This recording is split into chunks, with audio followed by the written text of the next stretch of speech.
Hello everybody and welcome back to Hot Takes Valorant Edition. Back here with Zach as always. Zach, how have you been the last couple of weeks? Oh, it's been exhausting but great. I went on, well, I don't know if you can call it a vacation precisely, but yeah, I went on a cross-country romp with my five stack. It was very tiring but very fun. No arguments? No dramas? Yeah, I think the biggest drama was who would get to lock Vito because he's been the most fun agent to play. That and who finished the last of the booze. So the usual things, nothing new. Well, they must be good friends then, because if I imagined playing like league ranked by like flex queue with my group of five in person, I probably wouldn't have ended very well. So you must Ah, have good well, friends. Valorant players are more chill, I suppose. Oh, am I kidding? Of course not. But yeah, we're good friends, thankfully. It keeps our friendships alive through the five stack ranked miseries. Yeah. Um, well, let's jump into some of the news, I guess. And it's kind of, I guess we're kind of split into two main areas today. So, all the Ascensions have wrapped up over the past weekend. China obviously a little bit earlier. So we can go through that and then kind of dive into the roster stuff because the roster mania has been like absolutely mental and just things coming out that you just don't like. You couldn't have even guessed even if you were trying to theory craft mad shit to happen. There's stuff that's just it's mental. Yeah. Um, Maybe we'll start with this Ascension then. Have you got any preference on which league to jump into first? I mean, we can start with China since they always end like a couple of weeks earlier. Poor Yeah. guys. Their whole tournament cycle is a few weeks ahead of the rest of the curve. So yeah, I Well, they guess get we more can start with better them. better holiday, don't they? That's not too bad. Yeah. Um, but yeah, DRG have kept their spot. I guess that shouldn't be a surprise really. Like if you're good enough to get to champs, then you should be good enough to not lose to tier two. Um, yeah, what did you make of it? Honestly, I mean, they had a pretty clean route. I don't think they lost a single map in their entire run. So they were like, yeah, pretty confident. They were like, yeah, we had to drop to Ascension because XLG somehow won a game and we were unlucky enough to face G2 while they got Sen, the more easier America's team this year, if you want to say it. But yeah, I mean, they still managed to keep their shit together. Lukashu was a beast, as always. I think the rest of the team did really well as well. I mostly just feel bad for Rare Adam because this is like their third year where they make it to the Brutal. grand finals. Yeah, like it's like they're like the M80 and Apex, but like the ultimate form, except in a bad way because Apex they lost out on a year, almost missed out on a second year, but they still made it. You could say the same for M80. Well, no, M80 lost two finals and then they disbanded. So I guess Rare Atom at least lasted for 3 years. But yeah, imagine making it to three consecutive Ascension grand finals and losing all of them. That's gotta hurt. I wonder what you The do in coach that is also case. 'Cause I don't know, like keep trying. The coach was G's ex-coach, so yeah, not the greatest success rate for the poor guy, but three grand finals in a row is really painful, bro. yeah, Ouch, that's worse than Fnatic this year. yeah. Don't know, because especially when you know that things are changing a lot, especially in 2027, and because obviously next year we've got the tier two going to champs or potentially going to champ stuff, and it kind of feels like Hmm. that's kind of ramping up to bigger changes the year after.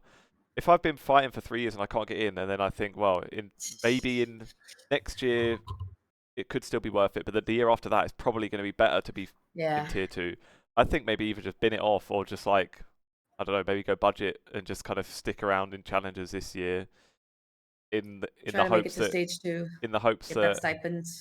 see if you can, but then I'd maybe even not like put that much, well, not that much money into it, and then wait for 2027 and see then. Okay, now in 2027, the tier two stuff's probably looking better, and that's maybe when you'd put a bit more money back in. I don't know because feel like it's just a bit of an odd position being in that last year before it seems like there's massive changes coming, and then you're thinking, well, do I invest to get in now, or is it better to just kind of wait because you don't really know what's going on? Hmm. Um, Bit of an awkward one. Um, I think that actually kind of transitions nicely into EMEA because I feel like there's a bit of a weirdness here with BBL because I know they're not an academy team. It's like an affiliate partnership, and then with the stuff for next year with the tier two teams that can go to champs, Riot did clarify the other day that academy teams can't get to stage two playoffs, but affiliate teams can, because technically they're Hmm. not, they're not like an official. They're not actually part of the main team, which I understand, like the sense that BBL and Pacific could terminate the partnership and Pacific could carry on, and I think that's fine. But it just confused me a bit because I can't remember who it was. It was like maybe the BBL owner or somebody. I saw a tweet from the other Oh yeah, day, I or, remember or the tweet. a quote from saying that like basically saying We like have the the players are contracts. theirs. So that's like a bit of a funny grey area, I think, where it's like, okay, there's not an academy, it is an affiliate, which means they can promote, they can go to the stage 2, but then they're still BBL's players. I don't know. I feel like there's just maybe some clarification would be nice there, just to know exactly what is and isn't allowed in that kind of scenario. Yeah, I think the clarification would be nice. My understanding was that it was like a financial thing. Like even though they're not like the official academy team for BBL, BBL is helping them because Turkish team and very talented players. I think that if they, like you said, if they join VCT, when they join VCT next year, they will be under Pacific rather than BBL Pacific, so there won't be two BBLs confusing us. Um, but yeah, I think that for them at least this year. Last year they couldn't, like, it's kind of good they didn't win that Apex one because three of their players were 16 or 17, so they couldn't have played in VCT anyway. But that problem sorted out. So at least for EMEA, it's gonna be a nice year for them next year. Yeah, yeah, because that's a point as well. Like especially where the BBL main roster kind of having now suffered from its own success and it's kind of just been picked apart piece by piece. Um, if you're BBL, if that's true that they kind of do have the dibs on these players, it's like great. Pacific's got into VCT now, but BBL, could they not just say that the players are BBL's main team now and then leave Pacific with no players and kind of going from scratch? So yeah, not quite sure how that works. That was interesting as well. There was clarification too on the age stuff for next year. That was something we discussed. I think it was last episode. Like what happens in that case, because the tier 1 age is 18, and obviously the tier 2 age isn't. So what would happen in that scenario? And they actually did say, apart from in China, but in every other region, if an academy if a tier 2 team does have 16, 17-year-olds, they would be allowed to play in stage 2 playoffs. Although the age for tier 1 is still 18.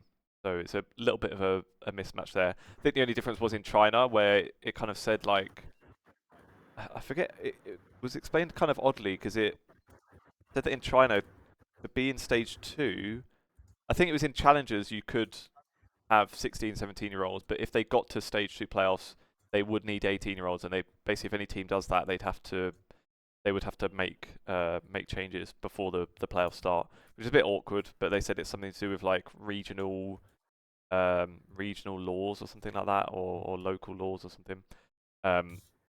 But yeah, in any case, that means I mean it's good that for the most part that they don't have to do that in the other regions. Obviously, that would be a bit of a pain in the arse if you get to these stage 2 playoffs and then suddenly everything has to be exploded, and it would kind Boom. of defeat the whole point, really. But yeah, imagine that 16-year-old at No, champs.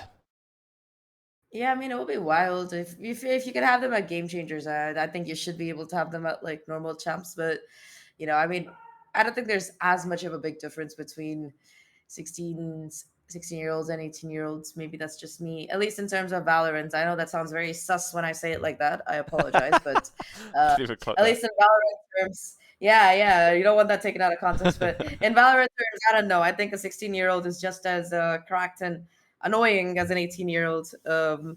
Yeah, it's just country laws and little iffy things that keep Yeah. cause problems. I mean, I think that also ties in with the another region's Ascension, but we still got to finish talking about EMEA, I think. So we'll finish that and then maybe we can jump to another region which has two 16-year-olds who won Ascension. So it's going to be problems for their roster next year. Yeah. But yeah, EMEA, what do you think about the teams this year? I didn't see much of it, to be fair, so I can't really say on on who did what. But yeah, I don't know. Have you got any final thoughts on it? Honestly, it's just like Turkish supremacy. So usual Seems that way. shenanigans. We've always known how cracked the Turks are. on the server in UMEA, especially. Like, there's so many of them across so many teams. Like, even if the full Turkish teams haven't been able to lift a international trophy yet, I say yet as a matter of time. I think that we have seen some pretty incredible performances coming from them, like individually. So, yeah, this year the fact that both Ascension teams is basically 10 Turkish players joining VCT UMEA next year, it's very exciting for me. And I mean, I think that I'm very happy for Pacific in particular because last year they weren't able to make it. It was a very narrow loss that they had against Apex, and I mean, I feel bad for Apex as well because after that they lost Kayak and they just kind of had a miserable year. But I think that this time this team, I think odds are they will stick together. I think both these Ascension teams have incentive to stick together because there aren't any like really pesky rules about anyone being 15 or 16 like last year. So I do hope we get to see them stay because it's a shame that so often these Ascension winning rosters just get cannibalized, and I understand why. Like, of Yeah. course, odds are that instead of sticking with the smaller project, you'd want to join like a team like Fnatic or something. But sometimes it's a shame. Yeah. Definitely. Um. Okay. Let's move on then. Should we do Pacific next? Let's do Americas because Okay. we can get to Pacific last. But Americas, I think yeah. So the thing we were talking about comes in right because the team that won. So this team, bro, this bloody team. Like I was watching the VODs, and the whole time I was just going through the stats, and I was like, what the fuck is going on? Because this team for the whole year, okay, they have a player who plays only Yoru. This man used to be a content creator. Yoru one trick who used to make videos about like how to play Yoru, 5 irons versus one radiant with no abilities. You get the idea, right? So this man, Exter, has gone from that to winning Ascension. And to me, that is just the pinnacle of what Valorant should be. You start off as a meme and you end up as a king. And it's just so exciting to me as a story. Playing Euro in To be all fair, the four crack maps. sorry? Playing Yeah, Euro in every map. every single map that this man played this year. You look at this team, you pull up Envy and you pull up Exter and you look at his agent pool and it's just Yoru. 41 games of Yoru. Look at this guy. Yeah, literally last 90 days, 50 euro. That's jokes. It's Why not? great. Yeah, he does nothing but Yoru. To be fair, they had a secondary duelist, a 16-year-old called Yeah. Kane Zera, who was also kind of carrying, but the fact that you are able to do this at the highest level of tier 2 gameplay in Americas and win the tournament, it's amazing. It's beautiful. It's a work of art. I don't know what else to say. Spot on. And there's so many massive orgs as well. Like, I mean, Envy's like a legacy org, TSM as well. It's just so funny being like a League of Legends player and seeing TSM pop up in Tier 2 Valorant after they kind of like crashed and burned in League and disappeared for a couple of Oh years. God. I mean, like you said, all the orgs here are kind of bangers. So I mean, Envy, I think they only signed this team like a couple of months ago because Envy said we're coming back to Valorant, and I remember I think it was Baby J or sorry, what's his new name? Inspire putting a tweet like, yeah, sign rankers, baby, because that's what the squad used to be called, and they did pretty. They were very hit or miss in the for beginning of the year, but the second half of the year they started shaping up really well, and Envy actually signed them. I think after they won the first Challenger split or something. Yeah, TSM, another sad year for them. I think credit where credit is due. TSM has been one of the most consistent orgs in terms of investing in Valorant. So hopefully at some point they are able to replicate the success that they had like 5 years ago. But yeah, at least they've been very consistent about putting their money where their mouth is. I also really liked Winthrop this year. The fact that they were able to make it through play-ins as a full collegiate team. Like, yeah, I know Yeah. they have some familiar names like Governor and stuff, but I remember seeing like a tweet by one of the faculty from the college saying that, yeah, these guys aren't just there to fuck around. They also actually have to study. They've got courses. I think somebody was talking about how somebody on the team was literally doing homework before the match started or something. Like a day before the match started, like bro was literally like doing homework while the rest of us scrim or something like that. So yeah, I mean, it's pretty interesting that a collegiate team for the first time has been able to make it to a top 4 of an Ascension after doing Yeah. pretty well in Challengers so far. So it's a good sign for the younger state of Valorant, at least in NA. But It's yeah, interesting with them because all things considered. they have they've been in like Tier 2 League of Legends in NA as well. So it's really like it's really impressive that they seem to be able to like get these rosters together. Obviously, like you say, like they have to be studying at the university as well. It's not just actually they just pick up tier 2 players or players that are trying to get in tier 1. Like they have to be at the university and be studying there. So yeah, really impressive. Pacific then to round things off. So Nongshim have kept their place, and then you've got SLT Seongnam, the second one. Are we eventually just going to have like all Korean teams in Yeah. Pacific? I mean, it's not that surprising if you see the track record in other games. Yeah, was it surprising that it's the two Koreans that won Ascension? I don't know if it's surprising. I was kind of rooting for Boom, but I just like that whole meme. Every time Boom, when somebody plays like that audio, boom, boom, boom, I want you in my room. I don't know. It's just a good meme. I enjoy watching Boom win just for the memes. But jokes apart, yeah, I mean, I think that SLT looked really, really strong coming in from the group stage. So there were two kinds of groups in Pacific. You had the group where one team just went 3-0 and dominated, and there was the other group where everybody was like in a 2-1 tiebreaker, and things were really awkward as to who would make it to playoffs. So yeah, those were the two kind of groups, and I think that SLT just looks super dominant, really good scouting. I mean, of course, usually the Korean teams are great at scouting. We've seen like some insane rookies like Karen come from them before, but yeah, SLT, they found a lot of really good talent, and they managed to make them click, and they just stomped through Ascension.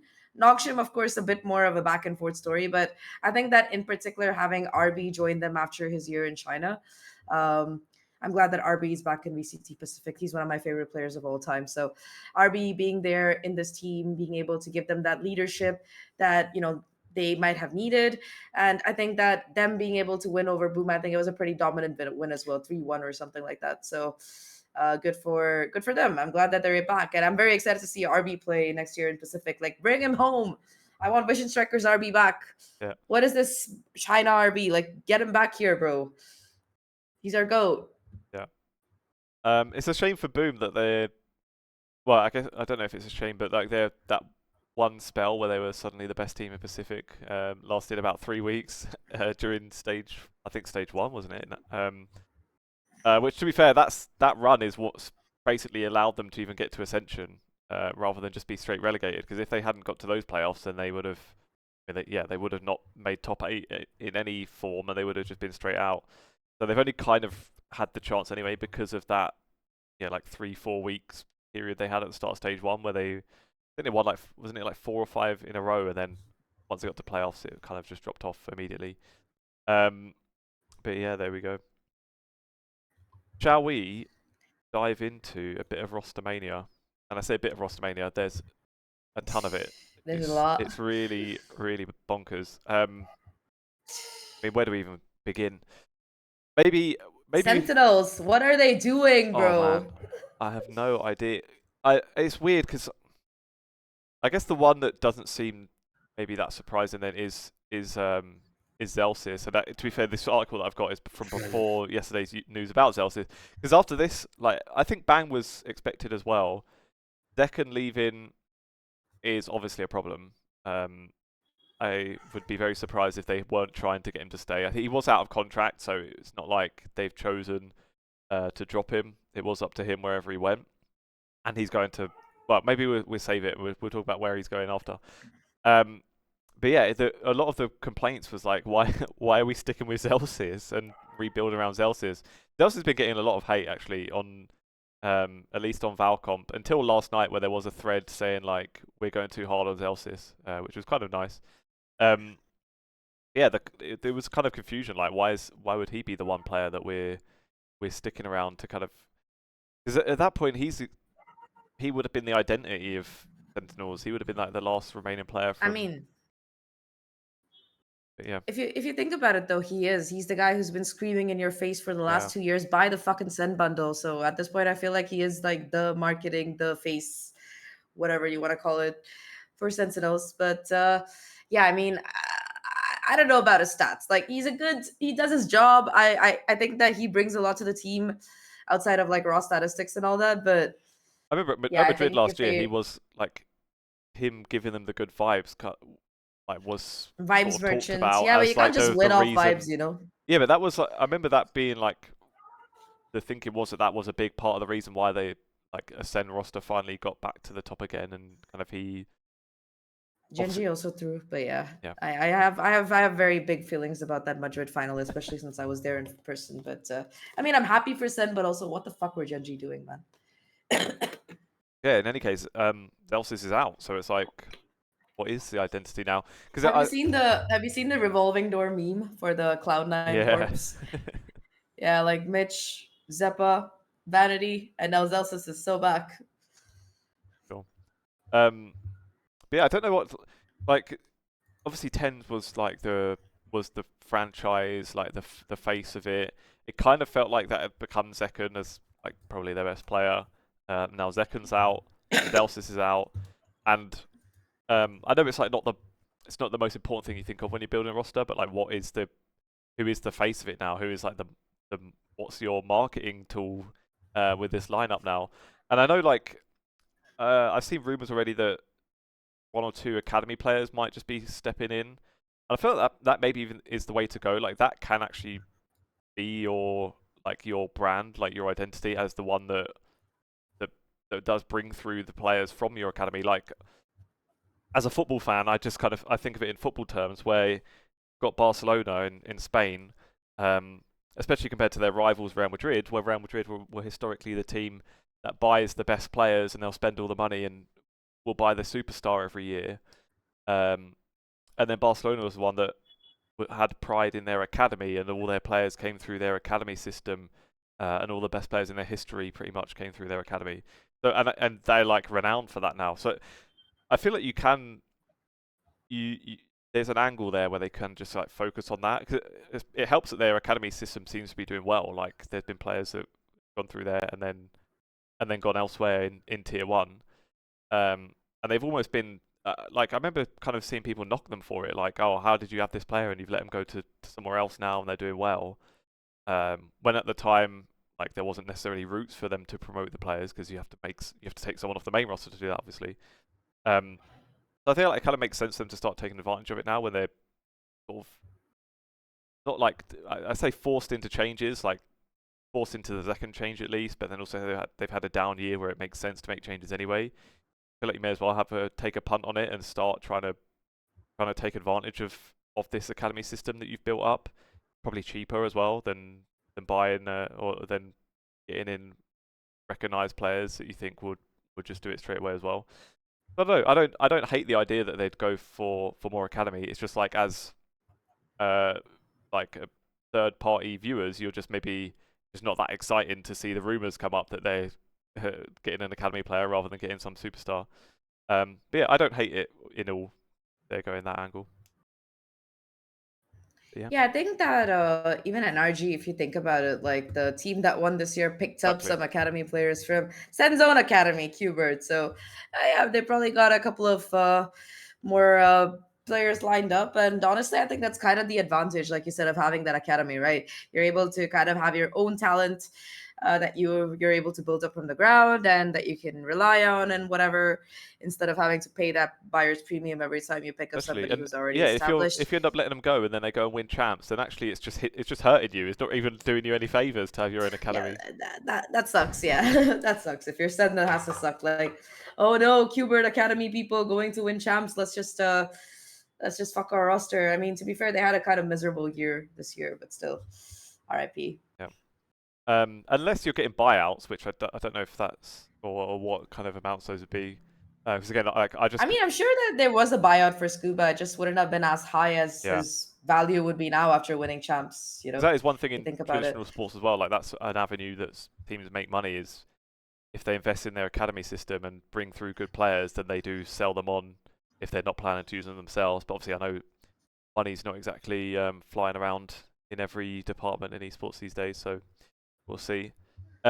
Speaking of money, like a bad segue, but I think that Penny is also planning to Yeah, come back to NA, like after playing with Apex, because I remember you brought up Zelsis, and I was like, wait, there was another ex C9 player who might join C9 again, and I was like, oh yeah, Penny. Penny has apparently reached an agreement with C9, so I don't know what the fuck they're doing in NA, bro, but they're cooking. yeah. I'm not sure if they're cooking anything good, but they're cooking. Yeah, C9, Mitch is out. Zelsis is joining. And yeah, Penny Penny's rumored to back. join as well. Um, I'm glad Penny's in tier 1 still. I mean, he got so jammy with the Nats thing. I feel like that's kind of what triggered it all still. That got him the move to Apex, and then he looked decent on Apex, even though they, obviously still didn't win a game. I think he kind of took that chance well and did show that he belongs in tier 1. So yeah, I'm happy to see him have a spot. I think because it's Sheep Esports that have reported on most of this. I think they did have on their article, I feel like the one for Penny, they did say what the full roster should be. I just can't remember it now. I'm trying to open it up quickly. It's so Penny, Zelsis, Vic, Oxy, and Zeppa is what is expected to be the full roster. Who's IGL? Like, I feel like that's not confirmed. Honestly, I don't know. It's probably, I don't know, maybe Zeppa because he's like kind of experienced at this point. I don't like this roster, but to be fair, I haven't liked most of C9's rosters in the last few years, so like nothing new. I didn't like I don't know. I'm just a little bit skeptical of this team and the moves that they've been making. But who knows? Maybe this is the year 2026 or even 2025's off season. I Yeah. don't know about NA, man. I'm looking at the roster moves and I'm just like, what the heck is happening? The only team that I'm happy about is MIBR because they've got a lot of like maybe Aspas won't be alone anymore farming 90 kills. He might actually have some friends to back him up. Well, yeah. Let's go to MIBR then, because just last night as well, it was rumored also by Sheep that that Verno was re-signing or that he was staying, which I feel like was kind of expected anyway. So the parts that they still need 2 more players, but the 3 that are rumored to be definitely there are Verno, Aspas, and Zekken. And Zekken joining MIBR as like a secondary duelist is just. I mean, this is like one of the ones that's like nobody. You could have told somebody to make up the most weird roster rumors you could think of, and I don't think many would have gone for that one. Yeah, I was a bit sus as well, but then I saw it happening, and I was like, you know what, Zekken, he wants to play with Aspas, he wants to play with his, idol, and I think it could also be good for him, good for the team because, yeah, so often Aspas gets accused of being a baiter, but no one's ever accused Zekken of that. So you got the 2 kinds of duelists, one for entry fragging and one for refragging. So yeah, it should be interesting how the numbers game shapes up. To be fair, I really don't think Aspas is a baiter. I just think he's a very practical player who realizes that he has to do some things to win. Hopefully, he doesn't have to suffer as much this year. I always wish they would just give this man a good team so he could win another trophy. It's a shame, really, what's been happening to him since 2022. Exactly, that's what we've been saying. I Like, miss 2022 stop, loud. let's stop forcing Aspas to have to drag teams to internationals, and let's just get him a good team. And yeah, obviously it's a bit of an experiment, but you feel like the ceiling for what you've got there so far is massive. So I'm excited. I'm looking forward to seeing how it pans out. Obviously, we still got to see what the rest of the roster is. And I feel like this is the move. Like it does. I feel like just going back to Sentinels for a second, it does kind of seem that like they probably were forced pretty much to go the academy route, because you lose Zeka and it's like, right, we've lost one of the best duelists in the region, maybe probably in the world. What duelist are we going to get in? And you've got to have to get someone that's actually capable of replacing him as a tier 1 established player. You need some kind of merry-go-round.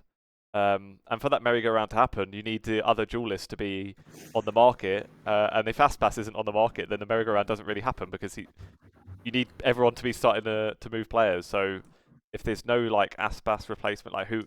I mean, I don't really know who they could have realistically gone for. That would be like a 1-for-1 replacement for Zekken, or at least not a downgrade. So yeah, I feel like that makes sense. But there was, well, to be fair, actually,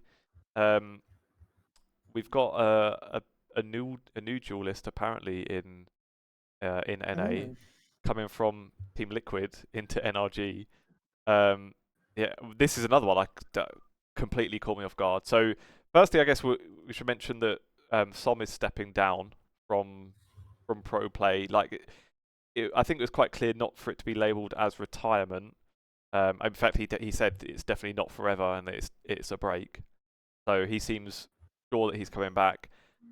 Basically off the back of that champs win, is kind of thought, it's a perfect time now to maybe take a little bit of a break. He said he's been competing since he was like 14, so just a solid 10 years, and he just wants a bit of a rest, I think, I think it's kind of fair enough, and it's as good a time as ever to do it. It's just a slight shame when you get like a champs winning roster that doesn't stick together in full. I mean, 4/5 of it ain't too bad either. And yeah, Yeah, Keiko so is far. replacement. Yeah, what did you think on the Sob news? I mean, honestly, that's a good way to do it. And I think that, to be fair, I could understand what he was saying. It's been like multiple titles that he's been playing and trying hard in.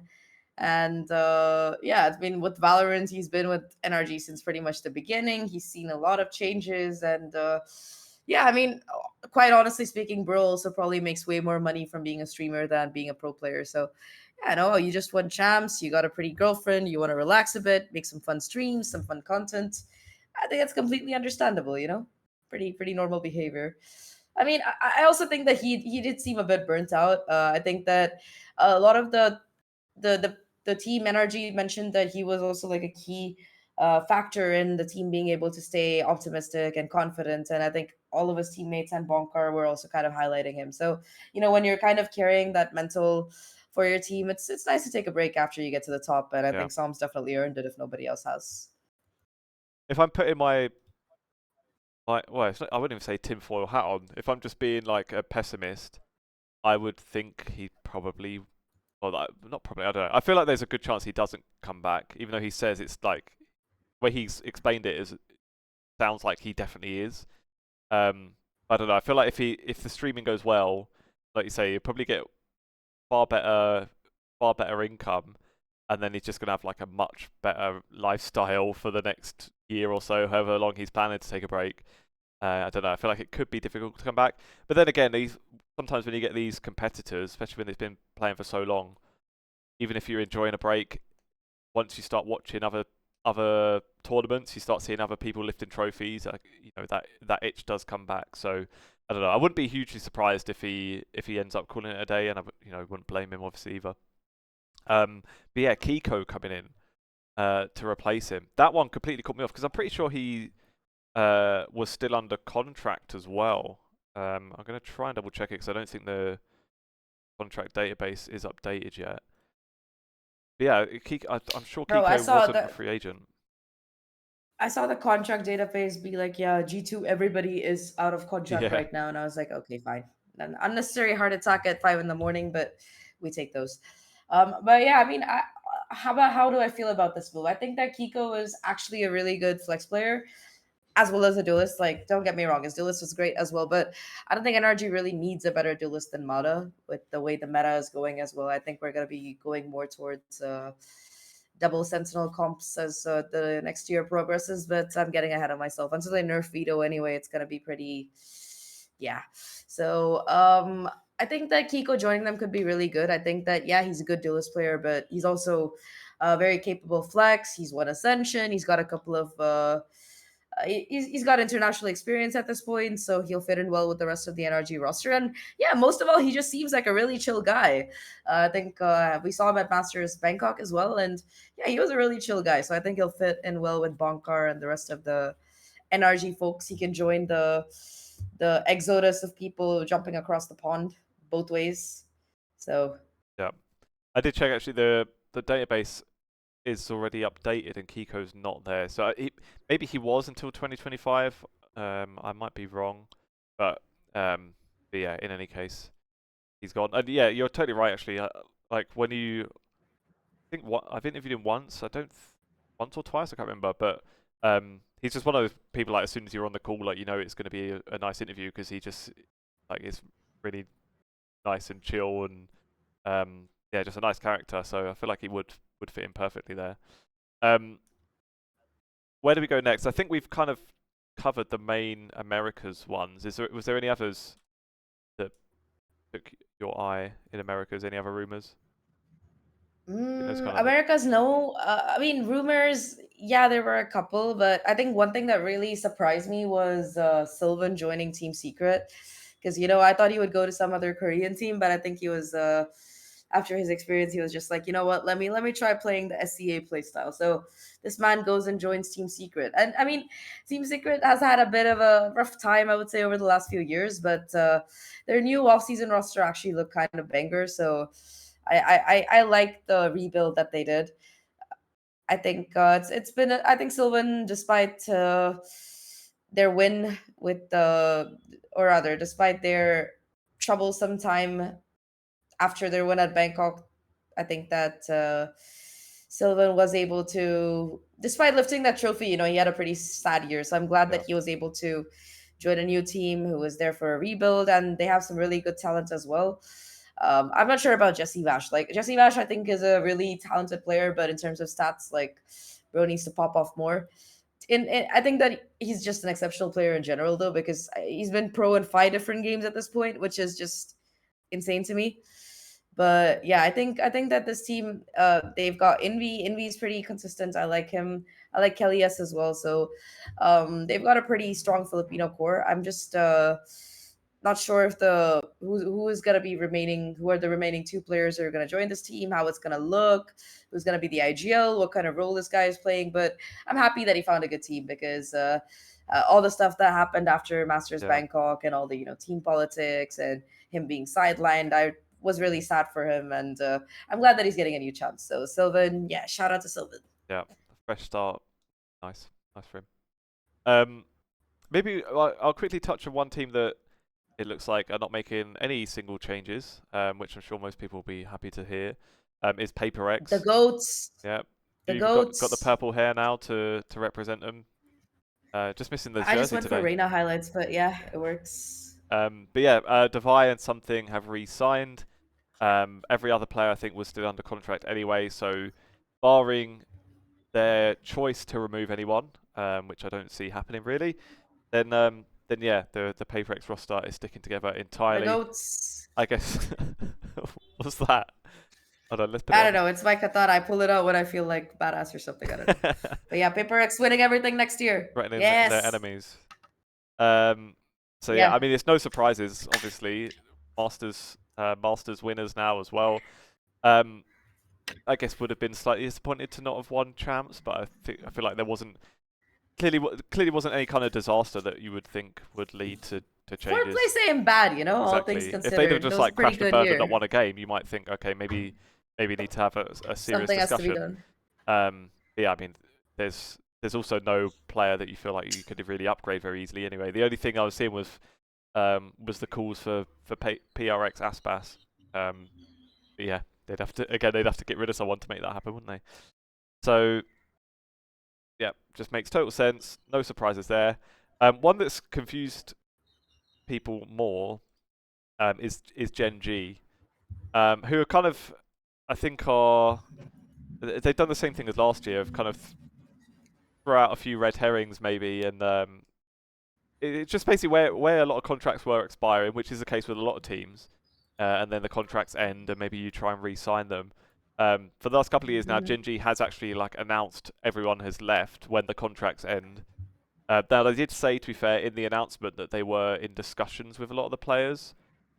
Now I I think I was, saw that they signed Texture and Caron, so there's at yeah, least two players that they're keeping for sure. I think they're also keeping the coach, so yeah, yeah, at least 3 out of 6 are locked in. It's not that bad, yeah. is And what to be fair, I I'd kind of thought. expected they'd probably do more change. So my angle on the article was probably got missed it slightly. Basically where they've 'cause I don't know, it's an awkward one for them because they have times where they look like one of the best teams in the world. Obviously, it's still most of the same team that won. What was it, Shanghai last year? Um, but then they just can't do it consistently, or they have these games where things start going wrong, and there doesn't seem to be like the mental leader there to get things on the right track. Now, I guess the one that Mm, probably makes sense that they change as a result then would be Munchkin as the IGL. That seems like mm, of any player, that's like the one fair, that's got yeah. the onus more so to try and like stop things from tilting and whatnot.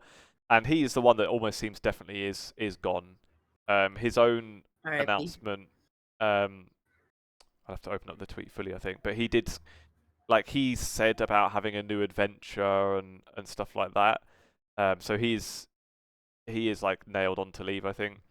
Yeah, he said, well, he basically said a thank you for the 2 years on Gen G, and he ended it with, now it's time for a new adventure. So he is definitely off, it looks like. But yeah, like you say, like a lot of the others are re-signing.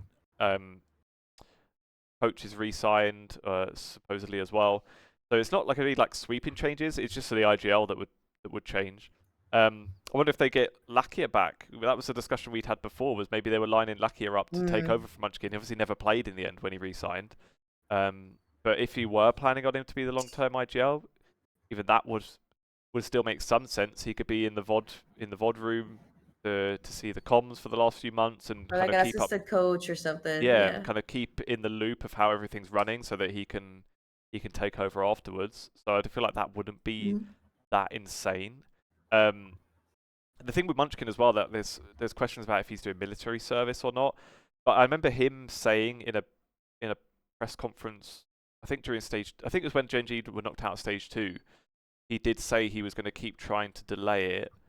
So his Can you plans, just delay it like that? I think you can request it, and then I think like once you get to like the very edge of the age limit, then like then you absolutely do have to You're go. free to go. There was an interesting one actually, just on the topic of it, in League of Legends, a player called BDD, who I think he's like 25. So I think you have to have done your like 18 months or whatever it is. I think by the time you're like 29 or something, or 28 or 29. So roughly around like 27, 28 is when most players will retire to go and do it. This guy BDD in League of Legends, he's only like 25 still, I think. But he announced, either this year or last year, he actually announced that he is exempt.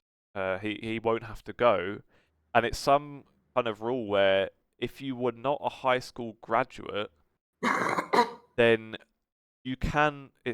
I could be explaining this shockingly, so apologies if I am. But you can like put yourself on like a reserve list, and then if they don't call you up in like 2 years, then you're exempt and you won't have to do it. So it seems like he'd done that. Like he'd kind of put his name on the list Wow. early on, and then didn't get called up and is out of it now. And I feel like because there was That's so rumors. lucky. What the fuck? Yeah, because the only other way people get out of it is winning the Age of Games has become the new thing, which is like every 4 years, get obviously like a 5-6 man roster, and if they win the Age of Games, then they're exempt. Which did happen to a few League of Legends pros as well. Faker being one of them, which is nice. But interestingly, there was rumors. Faker's a national treasure. You really want to put him in a war. I feel like the economy would suffer. Yeah. But then bloody hell, they put BTS in there, didn't they? So you never know. But there were rumors that he was going to be exempt already, but there were like kind of like rumblings that went on for a few years. And I'm guessing it's the same thing because I tried to research at the time, and from what I could tell, I think he didn't graduate high school, as much as I can tell from Googling in English, when obviously anything on that is going to be on Korean sites. But I feel like he maybe kind of had got out of that same rule. So it's one that maybe a few players could get out. And I don't know how deferrals work. Like, there's any rules around that? You can go push it a bit further depending on different circumstances. So maybe Munchkin's got another year in him. Certainly, I saw Chobra point this out on Platchat, I think, because when he's saying like, now it's time for a new adventure, he was saying like Korean men wouldn't really talk like that if it was military service. Like you wouldn't explain it in like an excited way necessarily like that. So the way he's explained it seems like he's confident he's going to just be going to another team. And yeah, probably is going to be his last hurrah for the next year. So yeah, that was Gen G. Shall we jump over to EMEA maybe?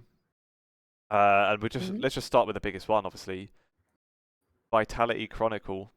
And to be fair, this was there were rumors of this, but it kind of felt more like people just kind of hoping it to happen so that he'd be on, so they'd have like another super team to be excited about with him and Durkar.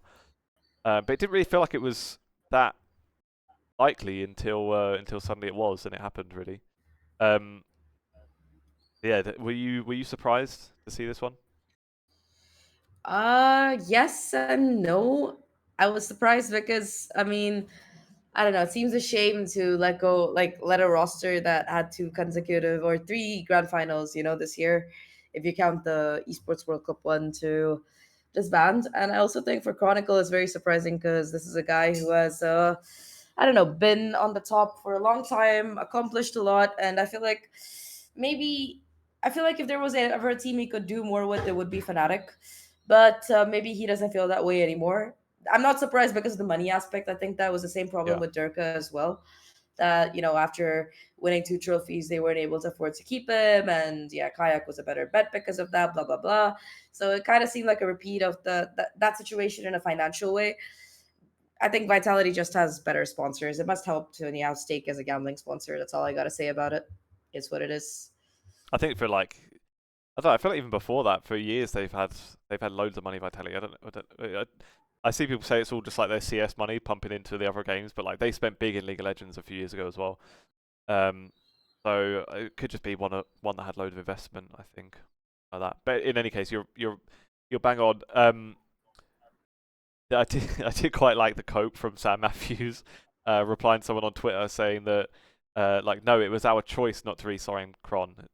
Like technically yes, it was our choice not to match the money Vitality were offering, but let's not try and give the impression that you wanted to let him go. Obviously, it was like purely a money thing, and for Kron's point of view, get paid, mate. Like he's top 2, like at least easily a top 3 player of all time. He should get what he's worth, and if Fnatic aren't willing to, or maybe just can't offer up the money that Vitality could, then yeah, go for it, mate. But it is a shame, obviously, like that Fnatic roster. Yeah, like you say, 2 finals in a row, especially to have been so close to the champs final, to winning champs too, is a bit of a shame. And I don't know where they even go from there. So the rumors are that Crashies has re-signed, and that's the good news, I W. guess, for Fnatic, because that seemed like that was absolutely not even on the cards. Yeah, the way he'd even kind of given his farewell on Twitter after the contract ended. There was talk of his girlfriend and his dog and that being back in NA. And what we talked about last time, like the way he signed for Fnatic in the first place was as this stopgap for Leo, and it seemed like the whole understanding was that it was just a temporary thing, and that's why it made sense for him to leave his loved ones for the year, maybe. So the fact that he's re-signed Mm-hmm. is massive. I guess for Crashies, but maybe he doesn't. I don't know. Maybe there just wasn't the offers anyway in NA that he'd have wanted. I mean, to be fair, I know at least one team that will be happy to have him back. Welcome back, NV Crashies. Yeah, We're going back to 2021, but no, I think that I don't know. I think after his performance last year, the fact that if he does re-sign with Fnatic, I think that would be more of a testament to how comfortable Boaster and Alpha yeah, made him feel, more than anything. And I mean, I would really like to see Crashies. I never thought I would see like Crashies doing some TikTok or real. yeah. That They guy said has always been the most he was frowny going to one on do a dance if Optic. they So you won see him go from champs. that to this. So yeah, Yeah, I mean, we still need to did you see see that. Crashy's choking emotes on map 4? Like on the final, he was just like, "Yeah, choke idiots." So I don't know. I like emote Crashies. It's more fun to watch. I do like him on Fnatic, but yeah, who do you replace Chronicle with? Like, what do you even do? What do you do? Exactly. Like, It's a bump. I don't even know where you begin. Um, and there was obviously the whole other sub drama around it with the announcement. So basically, what oh happened is yeah, I that remember so basically somebody it got leaked it. yeah. So it might have been Sheep as well. I mean, they leak pretty much all of them, don't they? So I can't remember if it was Sheep or somebody else. But it was leaked that he was joining Vitality, and then basically like immediately after that, Vitality announced it. So the one we've got on screen here from the tweet we got embedded, it was like they barely even did any effort into it because it seemed like they just wanted to put it out straight away. Because obviously once the leak happens, now I kind of get it. Like once the leak happens, the hype has started already, and you want to just jump in and do your official tweet straight away to get it during that time. I don't know. I see this thing a lot of this discussion. I've seen it for years, really, about do the roster leaks like hurt the hype that you get when when a player is announced, if everyone knew that they were there already. I don't think it really does. I think it can just kind of build towards it. You've just got more anticipation now. You know that this massive move is happening, and you're waiting for it to drop officially. And I don't know. I don't feel like it really takes away anything from it. But what seemed to happen for Vitality is that they've seen the leak and they're like, shit, we need to just announce it straight away. So they just whipped up this graphic. There's no video. It's just this. The profile, I don't know if you noticed the profile picture. They made a Chronicles picture, but it was a picture of him in a Fnatic jersey for like a good few hours. I was laughing so hard. Like, guys, come on. You have enough money. Just hire a graphics guy to make it for you. It takes like 5 minutes. Yeah. I could do it on Photoshop, and I'm terrible at it. So yeah, literally, it's just welcome Chronicle, and then the tweet is like 5 words. Vitality Chronicle is real. We've already won the off season, and then that's it. That's the full announcement. Also, I have issues with that as a writer. How the heck do you win an off season? You win a season, not an off season. Like, bro, I don't know. I think come people on. say that because I saw that criticism. People do say that though, like that. It's very stupid. It's a very minor peeve, but like, you Yeah. know, why? But yeah, Can so you guys win the season so I think you instead can. of the off season? There's definitely criticism for, I guess, their social media planning or whatever they'd want to do. Like you would imagine they would have taken more advantage of a signing like this. It does remind me, like in League of Legends, when I say they spent big a few years ago. They spent to get Perks, who was who is really probably the second best ever Western League of Legends player.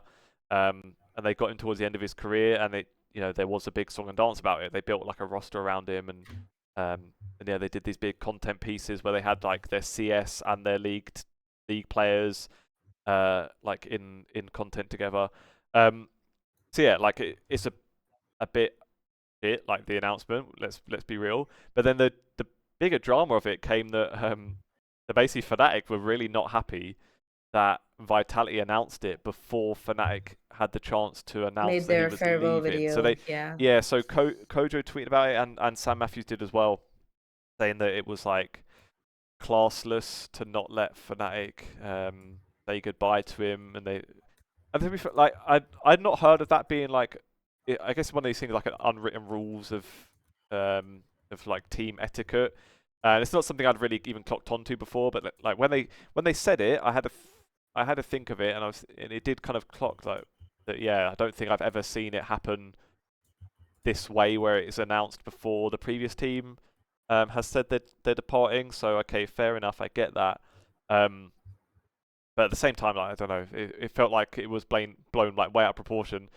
You should probably have more focus on the fact that you have this generational player and you've fucked it, and he's gone to one of your rivals now. I think that's probably something you should be more upset about than the fact that they tweeted it before you could say goodbye.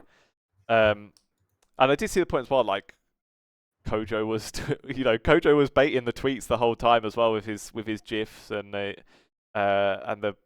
2 out of 6 signed, 3 out of 6 signed, 4 out of 6 signed, all that stuff. I don't know, like they were playing into it as well. Let's be honest. And also, there was a few hours gap between Kojo's last tweet that implicated that Chronicle was gone and the leak happening and this announcement happening.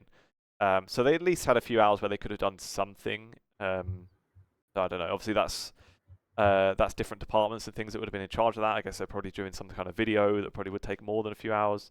In any case, it's like really not the end of the world that they announced it. Anyway, I don't know. It felt like not a massive thing to me. It just seems more of those things like, yeah, the team etiquette and how they would usually act, and it's just a bit off course. But again, you should be more worried that you've just lost one of the best players in history, really. That's probably the bigger issue right now for Fnatic. And yeah, replacing him is going to be rather difficult, I imagine. Was there any other big rumours we've missed? I mean, I think Heretic signed Comeback, who was pretty good on Gentlemates last year. I was pretty happy about that. Like, yes, get more Turkish players in. These guys can aim, bro. I'm telling you. Like, we need more Turkish representation. I mean, I know we already have like a couple of full teams, but honestly, I have a lot of respect for the Turkish players. I played on the Istanbul servers. I don't know about the vocabulary that I picked up, but yeah, I definitely had to learn how to shoot better. So, shout out to them. Yeah, and it's true actually. Yeah, because well, we spoke about combat last week with the age limit stuff. He could only he was only allowed to play from stage 2 onwards last year, and got straight in with Gentlemates. Looked good. Obviously, they got relegated. Um, so it would have I don't think it's his fault, to be fair, poor no, guy. obviously, yeah.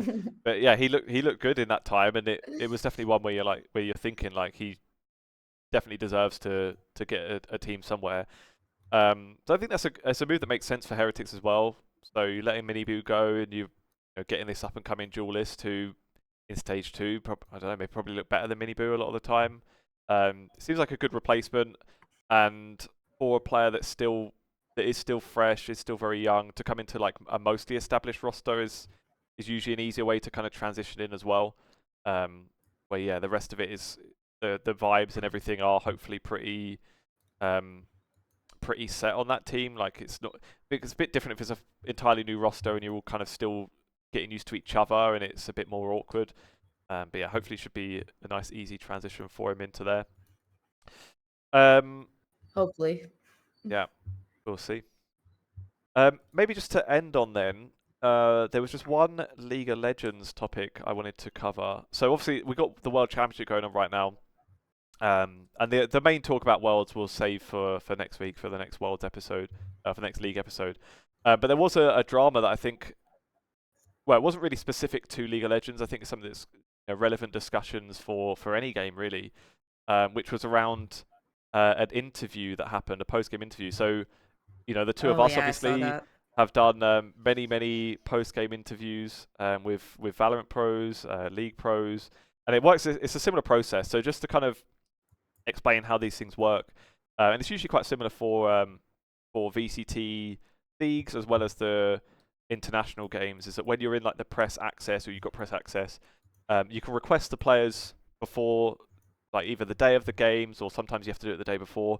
You kind of say for these games, usually you can pick 2 players per game, and you request who you want, and then usually before the games are going on, or sometimes it'll be during the matches.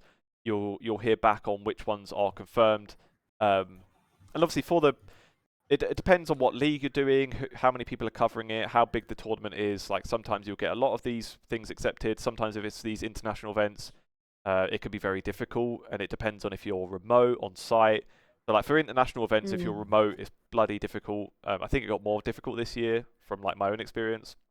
So on-site people are prioritized, which makes sense. You pay your travel money, you've paid to be there. It's understandable that you will get more priority on interviews and stuff. But it generally works that same process if you're remote or on site as well. Same thing. You request them the same. You get told on Discord, or you'll get an email or something. The exact logistics differ slightly, but it's generally that same process. Also, Makes if sense. it's when you request, you can say if you would need a translator as well, which is more of a thing for international tournaments. So you'll say I want to interview Texture, and I would need an English to Korean translator. And then that kind of goes into it as well, and Riot would usually provide the translators for you. So what happened in League of Legends, it's the World Championship right now.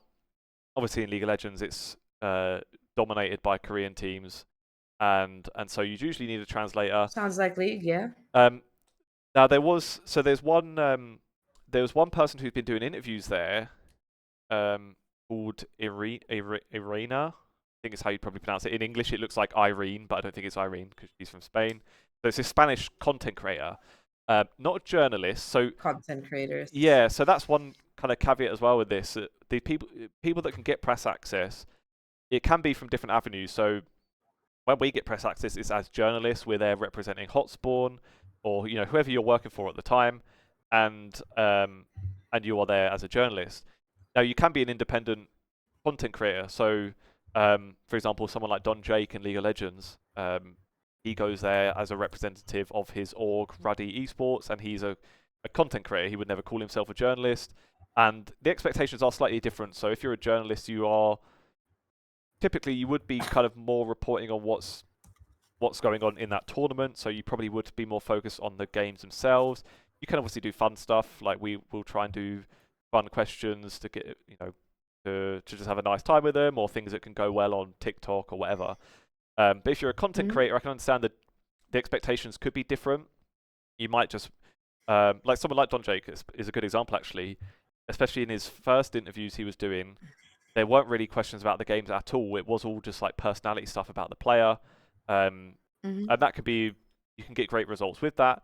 Um, the difficulty with it that you have to navigate, especially as a content creator, I think, is what can happen when players have had a loss or players just generally aren't in a good mood. Because when you're there as a content creator, you're trying to create usually fun content.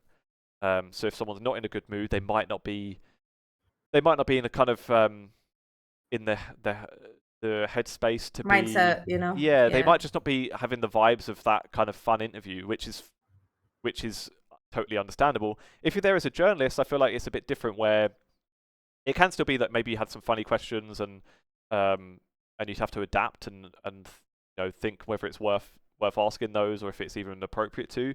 But generally, as a journalist, if they're in a bad mood, it's not always like a negative. I'd say like it can feel awkward in the moment, or you can feel like, oh, this is a bit shit. Like they're not really answering, they're not really giving me much insight. But you're still kind of doing your job as a journalist to still show.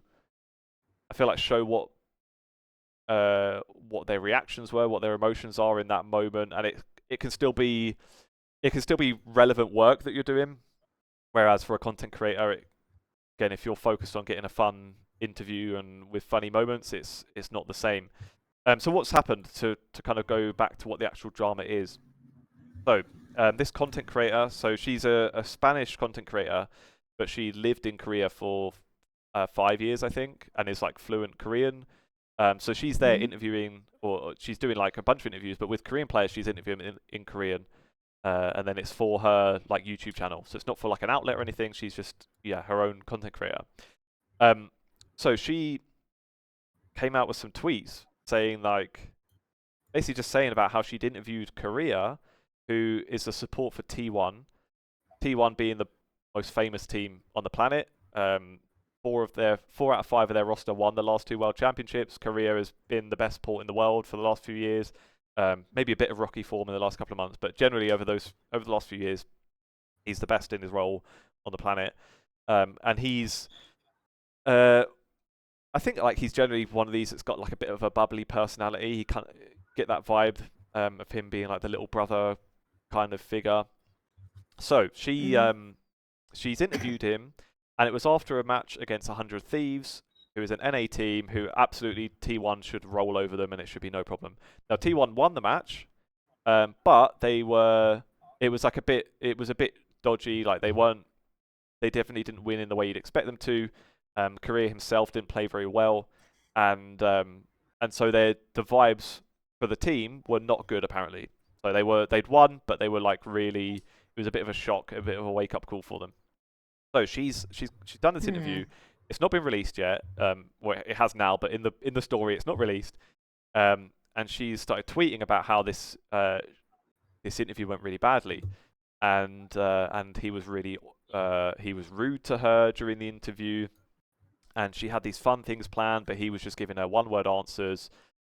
She went on a Spanish like talk show, esports talk show called Esports Maniacos, who it's like a daily talk show. They go for hours and hours, and they cover all sorts of topics, and they have guests come on. So she went on there talking about this interview again before it's been released, talking about how rude he was. Again, he was just giving one-word answers to everything. She she started saying about how so T1 afterwards had to play against Movistar Koi, who's a Spanish team. Um, Rip Movistar Koi VCT, but they had to play against T1 next, and she was saying like, oh well, if T1 plays badly and Movistar Koi wins, then it's thanks to me because I already put 4 curses on them after the interview happened. Like she was like going off publicly about Wow, this. that's wild. Yeah, and saying just like replying to loads of tweets about it, like doubling, tripling, quadrupling down. Like, no, he was rude. I just tried to ask him fun things, and he was giving me nothing. So people at the time were saying like, are you going to upload it even? And she was like, yeah, of course I'll upload it, but I don't know, I'll probably just cut out the bits that were rubbish. I think in the end, it looks like she's uploaded the whole thing. So there is a 4-minute interview she's uploaded. It's got cuts in it, but it seems like, from what I can tell, it's just cutting in and out of the, like, focus on her when she's talking, focus on him when he's talking. But it doesn't look like things have been cut out because there are still the, like, awkward questions in there. But I was kind of stunned when I watched it for a couple of reasons. Firstly, his attitude is really not bad at all. So for starters, I'd say, and I guess my experience is slightly different because I would be doing them through a translator. But I have found, like, when you interview, especially Korean players, again, maybe more so because it's through a translator, but they are very often like quite reserved, and they will usually give similar. I don't know if they're called like PR answers, but like non-confrontational answers to anything. Like they wouldn't trash talk people generally or anything like that. You know, they'll be like very respectful and oh well, you know, I could have played better. My teammates are doing the best job they can. Da, da, da. You know, they'll give like kind of bland stuff most of the time because you know they're trying to be respectful. And again, it's probably worse through a translator because you're not getting the proper connection with them. So it may be slightly different if you're talking them in fluent Korean. But anyway, Mm. she does. So she's talked to him in Korean. His attitude to me just looks like somebody who has not had a great game, Had a and depressing so day. they're Yeah. just not in a fantastic mood. He does not come across rude whatsoever. Like he does He just engage looks with sad, stuff. bro. He just looks like he's maybe not doesn't want to be there that much. And newsflash, no player really ever wants to do any single interview. So you know, as We someone that know. We know. Trust us, guys. We exactly as people know. that do these interviews, they can go well. You can have a great time with them. They can give you great answers. But I know if they have a match tomorrow and they say, "Do you want to talk to this guy again? Yes or no?" They would say no every time. Like they do. They want to go Nah. and they've just finished a match. They want to go and review or they want to go and chill. Like last thing they want to Get a do is just talk beer. to I don't these. know. Yeah, they don't want to just have to talk to these random people they don't know for not really their own direct benefit or their own direct gain. Obviously, there's the wider benefit of boosting the league through content and whatever, but the players aren't bothered about that, understandably. And so, yeah, that's the first thing to understand. The players never want to be there, let alone when they've had a shit game.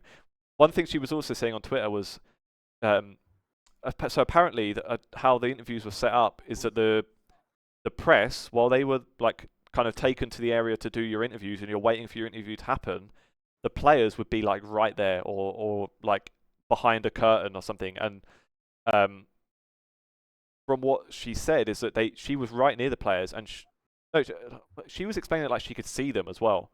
So the players were right there, the T1 players, and she understood Korean, so she was basically just getting the whole post-game conversation from them, and then was explaining it on Twitter what happened, basically saying how the team was blaming Keria. So the player she was about to interview, she saw them blaming him for the loss, or not for the loss, sorry, they won, but blaming him for the performance or pinning certain things on him. He was saying how Faker was already like straight away on his phone doing a VOD review because they were saying we can't play like this again, and it was like a bit of an inquest going on immediately after the game. So there's so many layers to this. So part of the criticism that she got as well was whether it's appropriate for her to be revealing these things that she saw them doing behind what should have been behind closed doors. I kind of sympathise with her a bit on that. But again, it's a murky thing with this content creator versus journalist. If I was there with my journalist hat on, and the press are there, presumably the team know that, or I don't know. It's awkward from the team's perspective. They probably don't expect that their conversation could be heard by a journalist. If you're a journalist and you're allowed access to this area, and the team is there talking about what's happened, I don't feel like it's necessarily wrong for a journalist to report on what they saw or what they heard if it happened right there. Again, it's a murky thing. If you're a content creator, is that really part of content creation that you're like leaking these conversations that were happening? Even as a journalist, you could say, I think you would be within your rights to do it, but there could still be the question of like whether it's just ethical to do it. Like the team probably didn't think that they were being heard. Yeah. Um, their kind of wind down space certainly shouldn't be a place where press can overhear it. So that's kind of something on Riot's the onus on Riot to figure something out there. But I feel like if you're a journalist and you have heard it, I don't think it's totally wrong to say, or I don't know, maybe there's some kind of middle ground where you could kind of report on the fact that that things weren't good and T1's headspace wasn't, that you could tell that they were upset by the way they performed, but maybe you don't have to go into they were pinning it on Keria, Faker was doing VOD reviews, this person said this person said that. So I don't know, there's maybe a middle ground there, but that's the one part I kind of sympathise with her a little bit. But again, she's not a journalist either, so who knows. But yeah, so she's done this interview. The interview came out. His attitude is really not that bad. But also so he kind of starts the interview with questions about the game or about T1's process. How does he what kind of warm-ups does he do before a game? Like things that are kind of like normal game stuff. And then she asks him about, so apparently he's a football fan, and before this interview happened last week, and last weekend was El Clasico, so the big football match between Real Madrid and Barcelona, and he's apparently a football fan, and she asked him about it. She asked him like, "Oh, do you have any time to watch? Like, will you be watching the match, or will you be too busy?" And he was like, "Oh, I think I'm too busy." And she says, "Oh, well, who do you think will win?" And he says, "Oh, well, to be honest, I don't know who's playing this weekend. What is going on?" She's like, "Oh, it's Real Madrid Barcelona. Could you give me a prediction?" And he said, "Yeah, I think Barcelona will win. I think this guy will play well." And she goes, "Oh, right. Well, there's a message I wanted you to say that I think the Barcelona people will really like.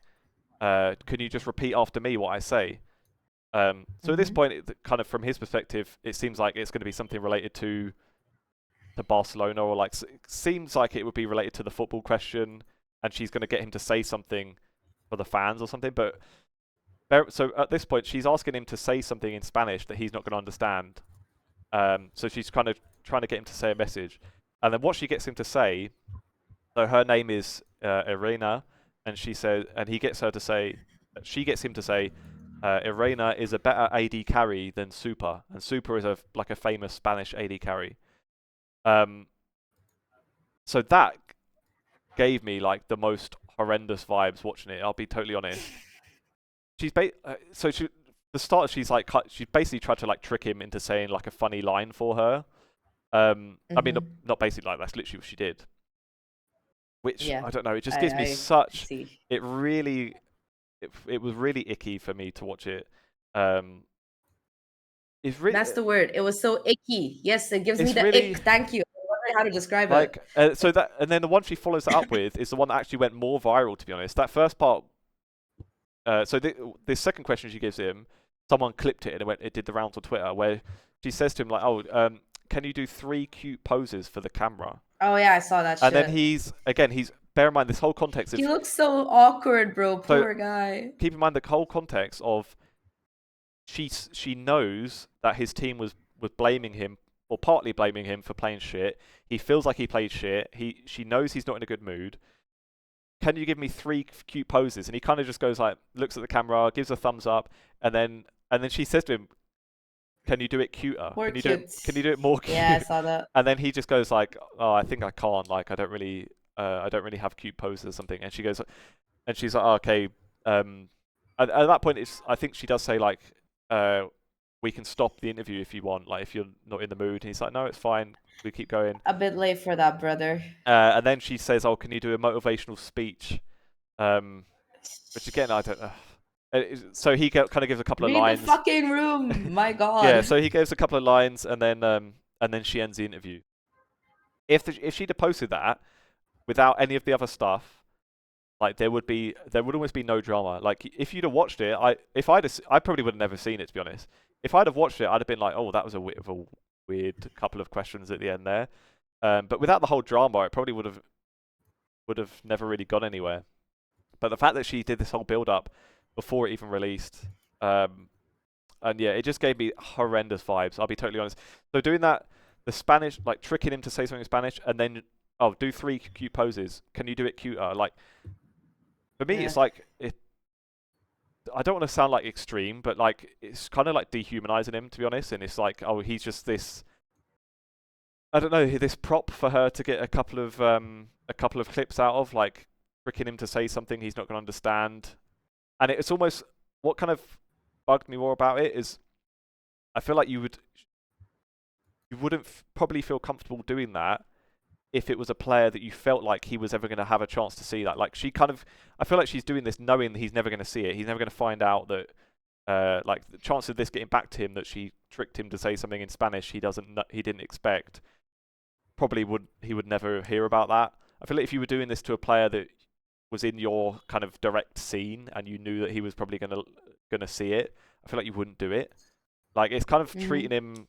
I really don't know how to explain it properly. But yeah, it just feels like she's using him like a prop and not really treating him as a person in that scenario. Just disregarding that she knew he was not in a good mood and just being like, "Oh, do it cuter, please. Say this message for me. Give me a motivational speech on the spot right now." Like, I don't know. It was just horrible vibes. I don't know. Just like every step of it was horrendous. It was just so bizarre. And this was funny because it came out of this whole thing, and it's just, usually I don't really chime into like many drama things, but it was something that I actually felt like I had like quite direct experience to. And it happens, like there are so many interviews that you do where you can tell in the first 5 seconds. You can usually tell before you hit record that they're not in maybe a great mood. Good space, yeah. Sometimes you can tell before they join the call because you know they've just had a shit match. You can see them on broadcast, and you know they're not likely to be in a great mood. And you can do all the prep you like, but part of it is like you have got to adjust. Like so what I would usually do, I know it could be like different for each interviewer. If I have some kind of funny things that I want to try out, usually I would probably do it towards the end anyway. That, at least in like my process. But certainly if I could tell that they're in like a horrendous mood, you just scrap it. Like you have your other stuff that maybe you want to ask about the game anyway, but if you're, or what you do is like you maybe save it towards the end, see how it's going, and if the mood seems fine, then sure, you can do it anyway. But yeah, if it's getting there and you feel like they're depressed and they don't want to be there, and I get to my next question, it's like, that meme. It's like I think it's like a bird that's doing stand up, and they say a line and the crowd boos, and then they look and like every single card that they've got prepared is the same thing. It's like that. It's like the player's in a shit mood, and I look at my notes, do 3 cute poses, and I'm like, shit, I don't have anything else. Like no, you've got to either be prepared to accept that if it's not going the way you want, then you don't do this stuff that is inappropriate, or you have something else planned, just some different questions that aren't gonna be bullying the players. Yeah, I agree. So I don't know. It felt very tasteless to me, the whole thing. Like, yuck. 100%. And I don't know. For me, at least, like, let's get real journalists back. Screw influencers. Well, not like, that influencers are bad, but maybe, just maybe, when you're interviewing professional players after a loss, we can have actual interviewers do it, or journalists do it. People who have some tact to do it, rather than, I don't know. I think there's a place for it. Like I say, in League of Legends, like Don Jake did become like the biggest, the most popular one. I don't even know most popular. Like, they're probably the best one at doing the content ones that aren't a journalistic interview. It is meant to be like a fun interview about highlighting the player or going into the player's background and stuff.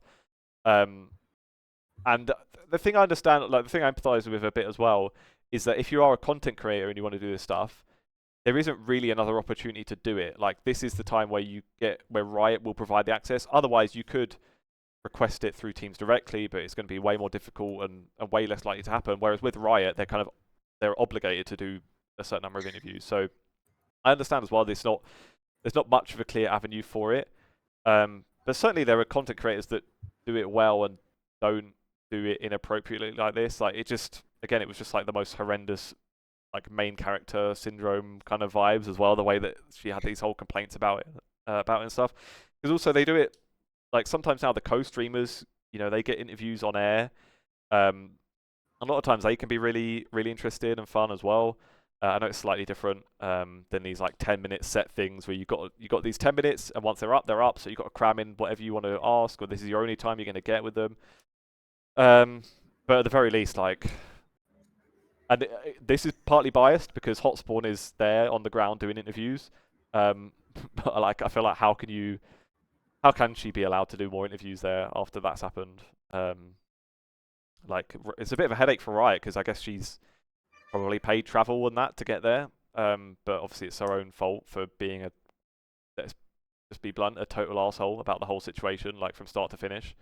And one funny thing she said as well, she replied to a tweet saying that because now she's getting a load of hate from T1 fans, and that's the other, or one of like the funny parts about it is like of all fan bases you could piss off with something like this, you've definitely chosen the absolute worst one to act like this to one of their players. They are like the most rabid fan base, especially in League of Legends. They're absolutely mental. So she's obviously getting shitloads of hate from T1 fans. Now I'm sure she's getting like a lot of inappropriate stuff as well. Her DMs probably don't look very nice right now, and I'm sure people take it too far, which obviously you wouldn't do. But she did. She blamed the K-popification of esports in one tweet. I don't know. Maybe she was being sarcastic. I could only assume it had to be sarcasm, because if not, then it's the most like oblivious. Yeah, I don't know. Like, asking him to do 3 cute poses like is probably the peak K-popification of esports that I can imagine. So if she was serious in that tweet, then that's absolutely mental as well.